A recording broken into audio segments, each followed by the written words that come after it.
പഞ്ചായത്താണ് പ്രോജക്റ്റ് വെച്ചിട്ട് നമുക്ക് കൊടുക്കുന്നത്.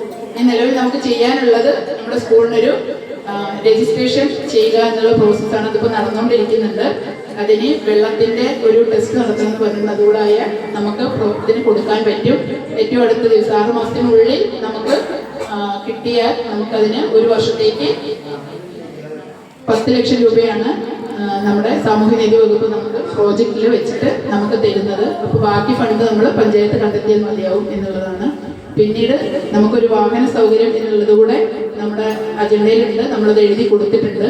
പിന്നെ ഒരു സന്തോഷം പറയാനുള്ളത്, ഇതിനെ കൂടുതൽ കൂട്ടിച്ചേർക്കാനുള്ളത്, ജില്ലാ ഓഫീസർ നമ്മളെ വിളിച്ചിട്ടുണ്ടായിരുന്നു. മലപ്പുറം ജില്ലയിൽ ഏതെങ്കിലും ഒരു ബഡ്സിന് 6.5 ലക്ഷം രൂപയുടെ ഒരു പ്രോജക്റ്റ് നടപ്പിലാക്കാനുള്ള ഇത് കിട്ടിയിട്ടുണ്ട് ജില്ലയിൽ. അതിന് നമ്മുടെ സ്കൂള് തിരഞ്ഞെടുത്തിട്ടുണ്ട്. അപ്പോൾ ആ 6.5 ലക്ഷം രൂപയുടെ പ്രോജക്റ്റ് നമുക്ക് കിട്ടും.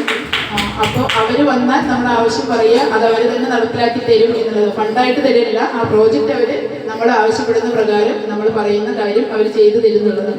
അത് എനിക്ക് ഈ സമയത്ത് ഞാൻ പറയാൻ കാര്യം എന്ന് പറയുന്നത്, നമ്മുടെ പ്രവർത്തനങ്ങൾ മെച്ചപ്പെട്ടാൽ, അവർക്കത് ബോധ്യപ്പെട്ടാൽ തീർച്ചയായും നമുക്ക് ഇത്തരത്തിൽ എല്ലാ സഹായങ്ങളും തരാൻ സാമൂഹ്യനീതി വകുപ്പ്, കുടുംബശ്രീ എല്ലാവരും തയ്യാറാണ്. അപ്പോൾ തുടർന്ന് നമുക്ക് ഇത്തരത്തിലുള്ള പ്രവർത്തനങ്ങൾ കാഴ്ചവെക്കാൻ കഴിയണം എന്നുള്ളതാണ്.